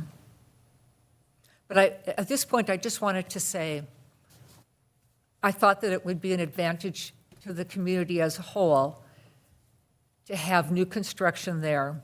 And I understand about the building across the way, thinking that there was even less than what she thought was going to be offered for her house if it went on the market. But sometimes, and it's happened to me, that one guy comes in and says, oh, I think we can do this, and then they have an open house and everybody comes, and it's a little less than you thought. So that's my thoughts at the moment, but I'm going to continue to think about it as I listen to what other people have to say. Thank you, Commissioner Schwalbe. Commissioner Ankeny. I drove through the neighborhood several times as well, and I did think the 2 existing homes looked dated and maybe not in character with the rest of the neighborhood as far as maintenance and taking care of them. And I also felt it might be better for the neighborhood to have 2 new homes there, or 4, take care of the old ones. And if you do the square footage of the existing homes on 110 and 108 and 155, and then you say they're 4,500, which again, they have to pull permits to build, so they're saying they can be 3,800 to 4,700, but we'll see what size they are when they apply for a building permit. They're within their right of way and size. I think they will look to scale in the neighborhood. So my first thought is this could be an improvement in the neighborhood. Thank you, Commissioner Ankeny. I've got comments. Yeah, Commissioner Elk. Hey, Alex, can you put up the second set of criteria? Thank you. Sorry, go ahead. I appreciate Or did you need the first set? Yeah, no, this is fine. Okay. I would just, I appreciate those comments, and I have mixed feelings. Of course, I live on a street that is almost identical to this situation. I'm at a, it's a little turnaround at the end. There are 9 homes on it, and there's a lot that's been vacant for, I don't know, 30 or 40 years probably, since 12 was redone. And it is finally sold, and a developer is coming in, and of course they weren't seeking any variances of any kind, so now a home is coming in that's going to be a 2-story with a 4-car garage, which will be completely out of character with my street. So I'm sympathetic. At the same time, I look at it as it's probably going to decrease some of the noise from Highway 12, which I suspect these homes would do as well, probably far better than the trees even. And I too thought, wow, these are not very attractive homes. And we've seen what our developers do in this community. It's highly speculative and highly unlikely that they would be 4 identical homes with 3-car garages in the front. It's more likely they'll be very unique, custom-built homes. So, it meets the comprehensive plan. I mean, there are a few things that we could say, Yeah, they may not be in character. They may be two-story homes with two-car garages. They might be one-story homes with two, we don't know. But beautiful new homes are a lot better than two ugly homes. Thank you, Commissioner Alg. I'll give you a couple of thoughts. First of all, the fact that these are rentals, I don't think should be part of our thought process at all. I would hate to think that that people would think, oh, well, if I buy a house and quit taking care of it, maybe somebody will think about how that should be impacting the neighborhood. If it gets to the point where it's concerning, hopefully we'd find a way to put some pressure onto the homeowner in order to make that case. I too have some split feelings here. I think that for the 4 homes on this tract of land is knocking on the door of the smallest lot, the one-off lot in the neighborhood. I'm not sure why in the time frame that the one lot got pulled off, but if you look, there are a couple thousand square feet less than the vast majority, than the median ones, and significantly less than the rest of the houses in that neighborhood. I'm not sure how the move from R2 to R3 happened, but based on the size of those lots, I think that these lots are not necessarily in character with the rest of the neighborhood. Having said that,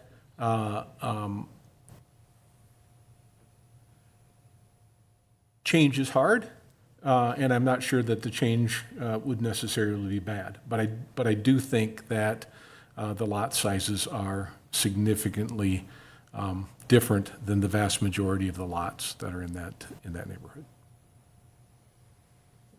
Thank you, Commissioner Van Looy. I've got a few random thoughts of my own, so I'll share them here. I think much like Commissioner Van Looy, Commissioner Ankeny, right?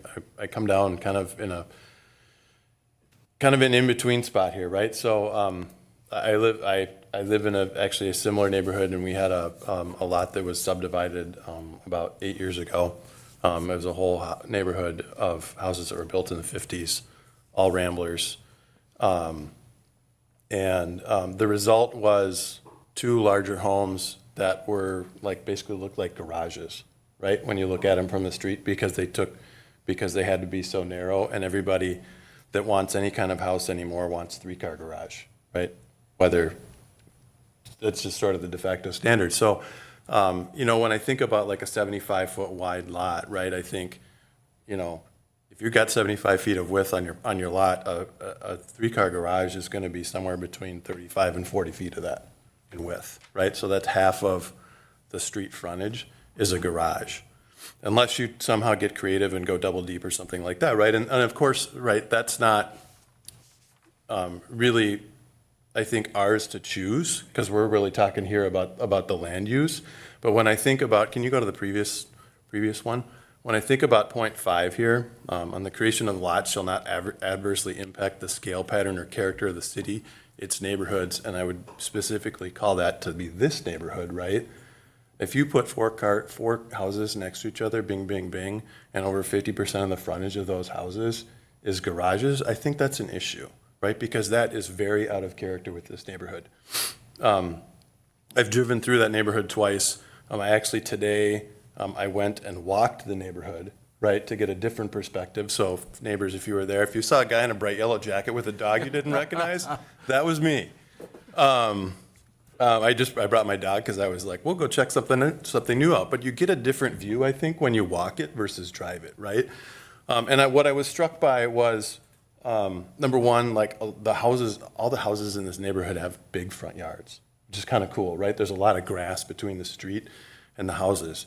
And then there's also, other than the 2 houses on the end of the cul-de-sac, whoever's houses those are, because they're kind of like stuck together, right? But there's also a lot of separation between the houses, which I think we lose with what's being proposed here. So in that regard, right, I think I really have a hard time with that. And again, like point 6 here as well, it talks about the design of the lot, the building pad, and the site layout shall respond to and be reflective of the surrounding lots.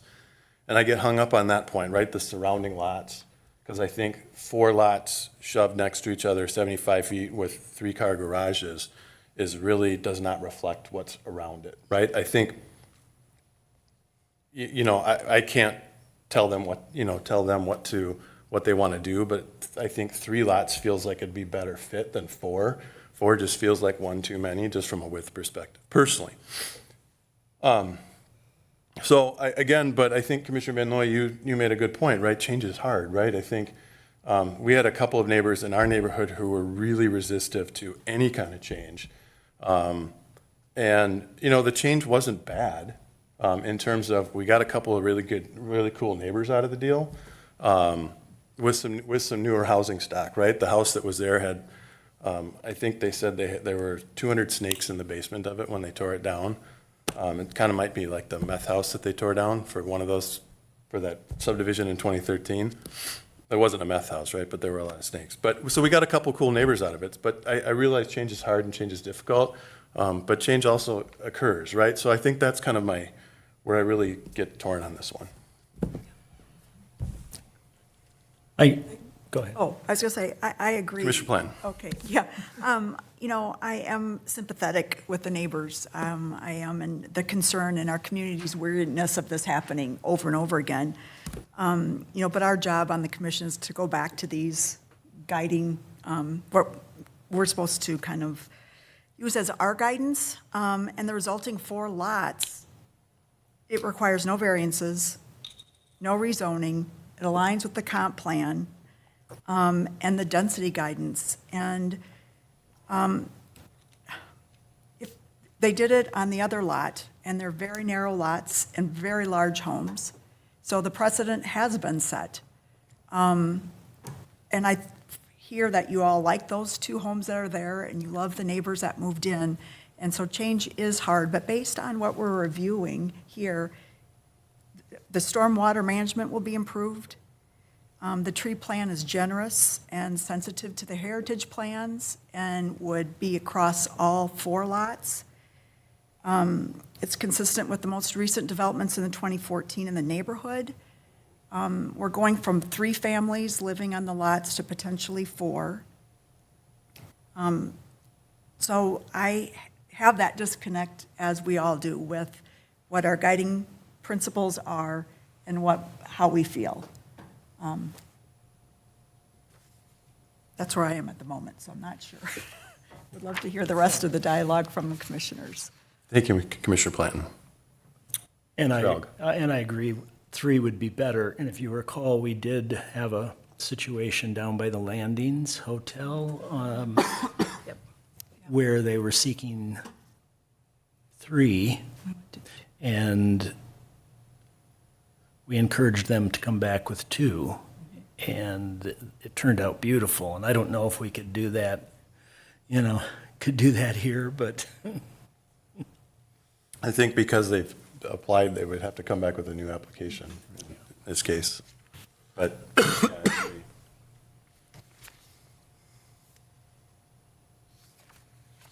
Yeah, if I could add, I agree with pretty much everything everyone says, and it's just I'm looking at the photos of the neighborhood. The one thing I'm kind of getting hung up on, and Commissioner Van Loo, you mentioned it earlier too, was the slope of 3, lot 3. I think they're going to lose a lot. I think Kelsey, I think your clients in lot 3 it's going to have to be a flatter lot in order to get, I think, the kind of size and scope of home.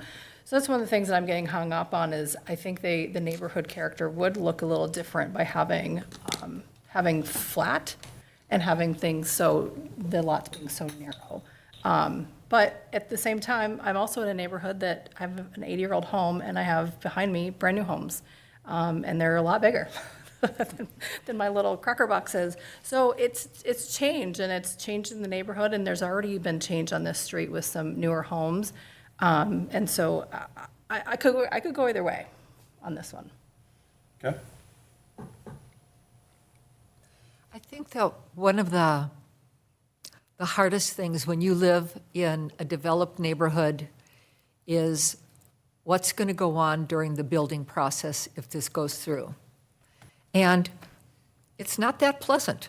I've been in that situation, and there's trucks and dirt and noise, and more trucks and dirt and noise, and we're talking about 4 houses, so it's going to go on for a while. But in a lot of areas, you have to look ahead to what it's going to bring you in the future, because it will bring you will have, if this goes through, 4, maybe 3, if a change is made. Maybe the twin home thing is a possibility.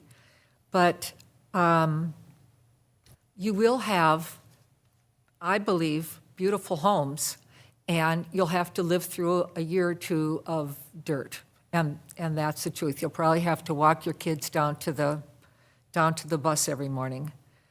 But that's development, and I'm not sure at this point how you even take a subdivision from being an R3 to an R2. It is an R3, that is what it is, and that's basically what, as a planning commission, we have to deal with, is what are the requirements, and does this meet the requirements? So I just wanted to say that, as I empathize with the whole possibility of living through that process. But it is short-lived in the long term, and I think you'd be fine with it when it was over. I mean, if you look at the criteria, there's really only one that we're talking about that is the issue, right? It's going to change the character. But all of the other ones, they meet. I mean,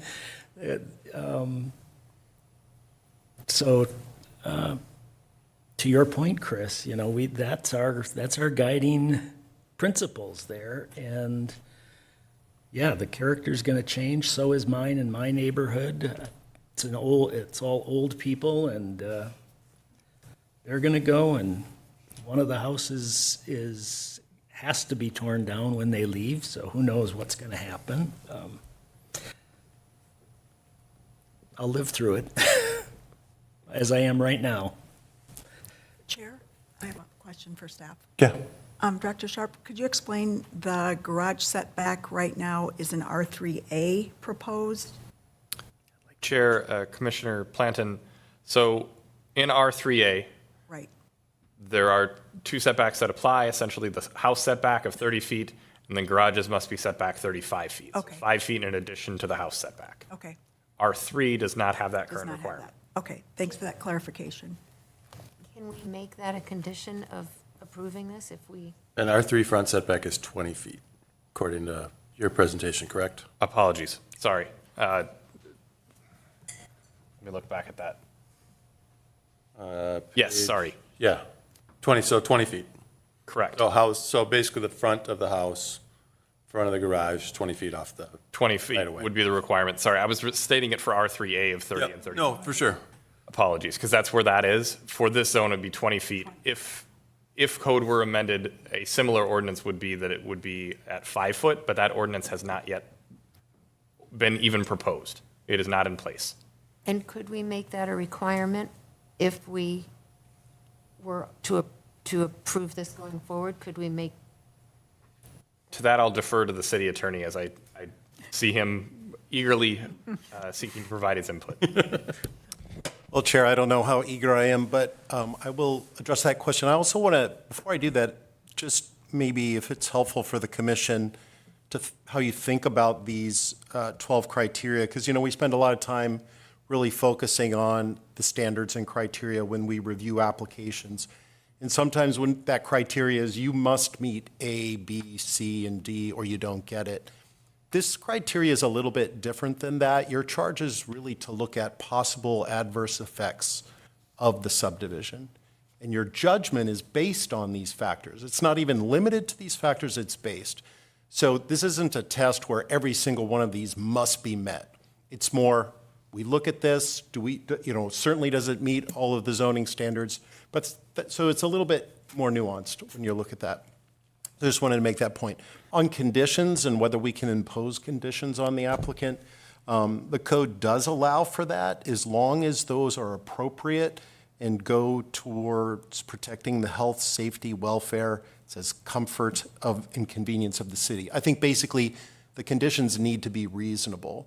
And I would add, that's probably tying it to one of the criteria that you're evaluating now. So if it's a condition like, they must be careful, you must work with a city engineer on a drainage plan, for example, because that goes to one of the criteria. So I'm not answering that particular question about garages because I think you'd have to link it to something for it to be reasonable. The other thing I would say is a lot depends on timing too. So if council makes a change to the zoning ordinance between now and the time things are built, that could affect how these houses are built too. So then, can I make a comment? Yeah, Commissioner Stevenson. So then if that's what you're saying is to look at kind of more subjectively, then I would say 5 and 6 may be possibly adversely impacted with the scale and the character of the neighborhood and the design. The design of having 4 houses on very narrow lots is not the design of the character of the neighborhood. And if you go to the next page, there was another one. Number 8, I think, just in terms of the architectural appearance, scale, mass. Yes, I believe that they will design 4 beautiful homes, but I think you drive around Wayzata today or new homes today all have kind of the same look and feel that's very different from, looks like probably something was built in the 40s and the 50s and the, 80s. In this neighborhood, they're all, single level or 2-story. There's very different appearances and scale and mass to the home. So I would say that those couple of impacts here would negatively impact the character of the neighborhood. Now, enough to say we shouldn't approve or recommend approval. I don't know if I can say that, but I would say that there are some possible adverse impacts then to the application. Number 7. Yeah, the 7, I kind of go back and forth on 7, right? Because there's actually a lot that's smaller than 7, Yeah, right? that's So right. I don't What is know. adjacent? But possible adverse effects, right? Like, I mean, I think about it just from if I picture 4 houses, right, that are largely,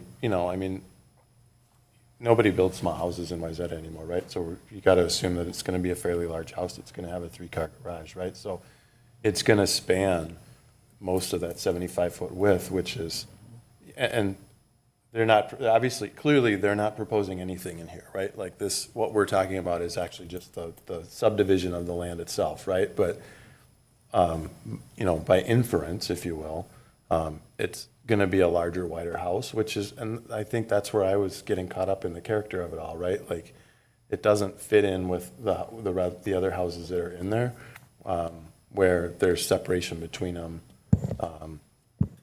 Just given the lots themselves, I got to imagine that most of the houses are going to be built fairly far back from the street, because to build them close to the street, you would just have a tremendous amount of grade kind of behind the house, coming towards the house, and that you wouldn't want that because the water would just run right into the house then instead of draining off. So I think they'll be further back, right? But they're still just going to be, it's going to be a lot of house if you look.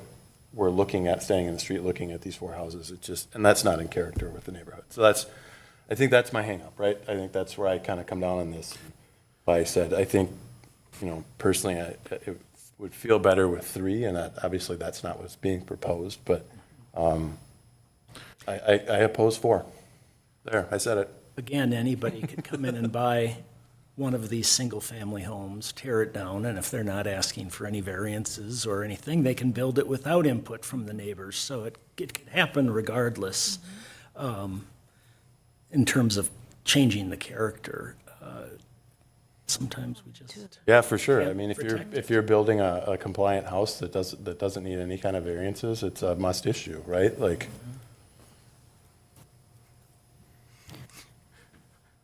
Happened to me, I know it well. The neighbor next to me, they picked the point at the garage, where the garage was, and they built the house fully across the thing, and there is 6 to 8 feet drop from their garage to our tree line. So it's very steep, very quick. I look at this especially for Lot 3. You're going to have a huge house on the hills. It's going to be a beacon on the hill, because that topography goes up so far. And if you, I'm really looking at the character of the neighborhood, and I think that alone would very much stand out as not in character with the rest of the neighborhood.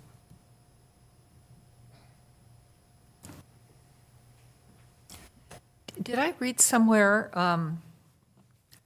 that there was going to be some leveling of land that would take place? Or am I getting confused with the application? I think from the another time? applicant said there was going to be some earthwork, and Alex mentioned that they were going to likely have to pull a, what'd you call that permit? All right, Director. Chair Cameron, land disturbance permit? Yes, sir. So we have a maximum amount of grading that's allowed. The applicant referred to the 2-foot cut over the size of the lot without city council approval. They are underneath that grading requirement for their current proposals, as that was part of our the city engineer's review of the project. So they are not proposing to bring forward additional cut and fill that would be required, but there would be grading as part of the proposed application. But nothing that would lower that hill or even things out? Because then you wreck the trees around it, don't you? Chair Cameron, Commissioner Schwalbe, there would be some grading that would lower it out, but not exceeding where it would require the additional approval of city council for that action. So there is some cut and fill as part of this application. It's hard to describe the exact quantities for you in the plan. They don't exceed the amount that is required for further review by city council or the city engineer, because they far exceed the standard that the city has set for essentially a more normal development. That's not to say that they are insignificant, however, by any means either. So not trying to add a quantifying view of that, or a quality view of that, just adding the pure number quantity that we've set in ordinance, it would not exceed at this time.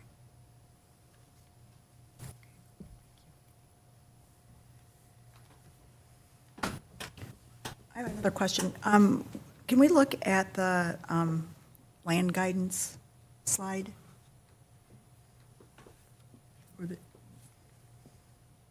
I'm sorry, which slide? Where we have our land use slide. So this neighborhood backs up to, You're looking, I understand. okay, yeah, land use. Okay, so we're backing up to service district. Car dealerships, I think, Mixed-use commercial. That's the blue, and the PUD. It's the Hammer Building, or one of them, yeah. It's that big brick, kind of brick development. There's like 2 buildings, 2 or 3 buildings. in it. Yep. And so we have multiple high density, we've got, okay.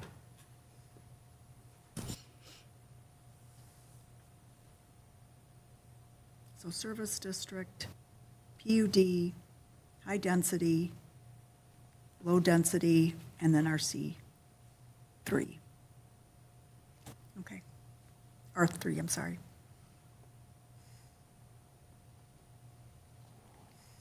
I just have one more thing.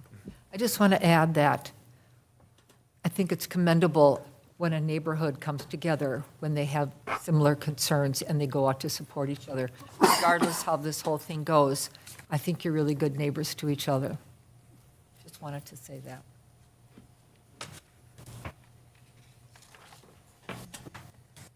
Anyone else have thoughts?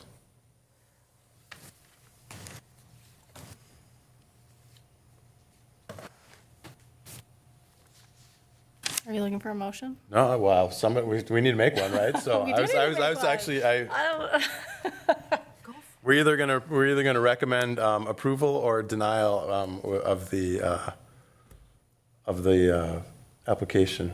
well, I'll throw it out there. I would make a motion to direct staff to prepare a draft planning commission report and recommendation with denial of this application, The appropriate findings. with the appropriate findings. Thank you. Is that an appropriate motion, council? Chair and Commissioner, it is. I would recommend that either it would be good if we knew the findings ahead of time that you're basing that recommendation on. I've heard you articulate that earlier. Maybe even just point to the particular criteria you think create So others. I would have then the criteria being altering the character of the neighborhood and not in accordance of the density or the character of the homes. I think that's what I heard from my fellow commissioners too.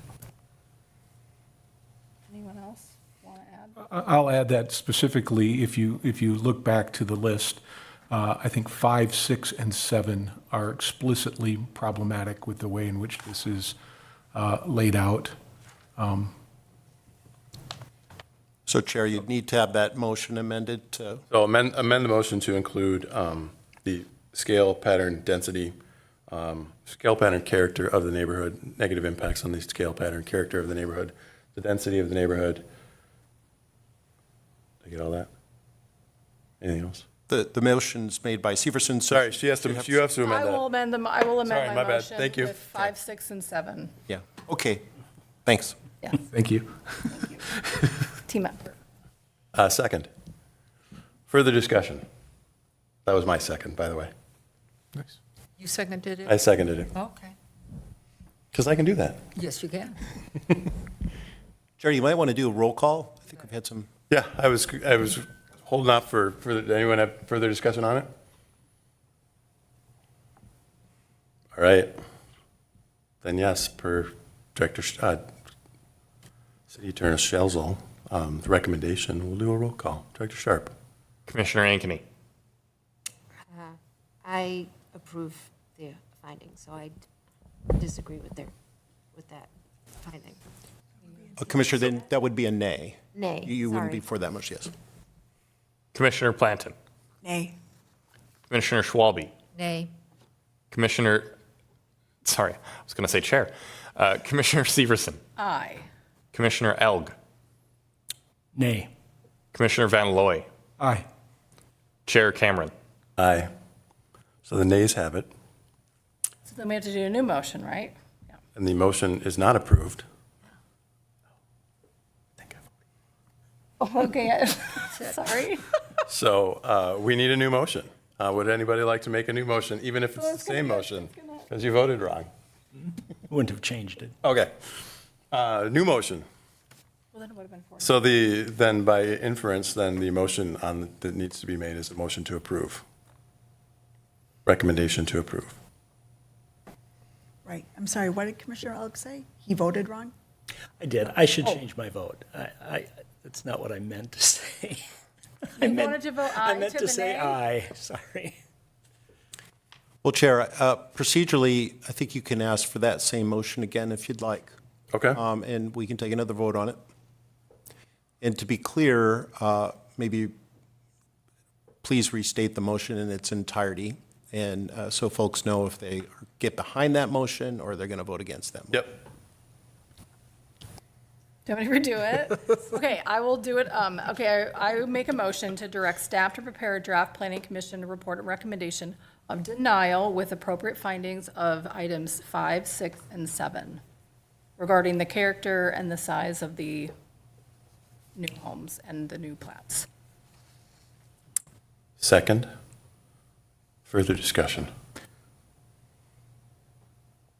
So an aye vote on this is a vote to deny, a recommendation of denial. A nay vote is in opposition to that. Does that make sense? Did I get that right? Double negative. I think so, Chair. The motion is to direct us to prepare a recommendation of denial. Denial, So yes. if you agree with that, you would vote Yes, aye. And if you don't agree with that, you would vote nay. Correct. Director Sharp, Roll call vote. please. Commissioner Ankeny. Nay. Commissioner Planton. Nay. Commissioner Schwalbe. No, nay. Commissioner Severson. Aye. Commissioner Elg. Aye. Commissioner Van Looy. Aye. Chair Cameron. Aye. The ayes have it. The motion passes. And the draft report of, draft Planning Commission report and recommendation of denial with the appropriate findings will be on the consent agenda in our next meeting in 2 weeks. Cool. All right. So the next item on our agenda this evening is other items. Thank you, Chair. Development activities, we've had a slow spring with building permits coming in. We've had a number of interior building permits that have come in, but we haven't had significant home demolitions or significant building permits of new homes or new projects going up. It's mainly finishing up projects and items that began at the tail end or fall of last year. If you've got particular questions, we can certainly connect, but the other location to take a look at for these is that we do put them out in our weekly newsletter for any significant building permits that will be posted. You'll notice for the last 4 weeks, we have not had any of those significant items, so I don't have any other items to report. At your next meeting is when I'll be bringing forward that draft schedule, and then I plan for some discussion. We don't have any additional items other than what's planned for on consent. And so we will have a discussion specifically noting the Planning Commission schedule for visiting city council meetings, and then whether the Planning Commission would provide a recommendation to amend the current bylaws to the city council. And then I'd bring that forward at a later date to city council for their review, depending upon what the Planning Commission's deliberations flesh out. At that time, or at this time, no other items. If you have any questions, happy to answer them. Just a reminder, I won't be here next time. Thank you very much. Questions for If you'd like to weigh in on the bylaws piece, feel free to send me an email. Okay.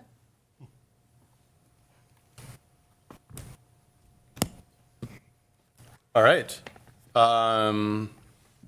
Nothing further. Motion to adjourn. May I have a second? Second. Further discussion? All those in favor? Aye. Opposed? The ayes have it, the motion passes, and the February 9th, 2026 meeting of the Wayzata Planning Commission is adjourned.